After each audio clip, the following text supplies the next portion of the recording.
Abakulembeddemu ebikujjuko by'okujaguza olunaku lw'abajjulizi Namugongo ku biggwa byombi basinkana omukulembeze w'eggwanga n'embalirira y'okutegeka emikolo gy'okulamaga. Pulezidenti Museveni bano yabasuubiza okubakwatizaako naddala abakatuliki n'abakulisitaayo.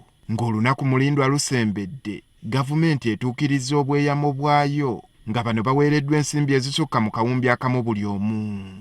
On Tuesday, we were able to pay both the Catholic and the Protestant organizing committee a total of 1.1 billion each, which has been transferred to their accounts. N'abasiraamu nabo baweereddwa ensimbi obukadde obuli eyo mu 200 nga ziweereddwa abakulembeze ku Uganda Muslim Supreme Council. This 200 million is not for them to organize.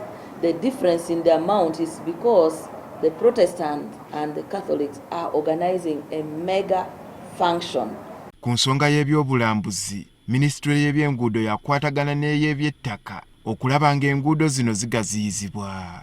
Gavumenti erina pulaani okudevelopinga Namugongo n'ebifo ebigyetoolodde mu pulaani yayo ey'okubiri. Pulaani eno Ministry of Works egiyina era ndowooza tujja gisaba lumu ejje tulage nga bwegenda okufaanana. Minisita omubeezi ow'ebyobulambuzi Martin Mugala Bahinduka asabye bannayuganda okweyambisa omukisa guno okutumbula eby'obulambuzi n'okwolesa ekifaananyi ekirungi eri abalamazi. Ffe tugamba nti buli muntu yenna aba gy'avudde n'agenda awala okumala essaawa ezisukka 24 ffe tuba tumuyise mulambuzi.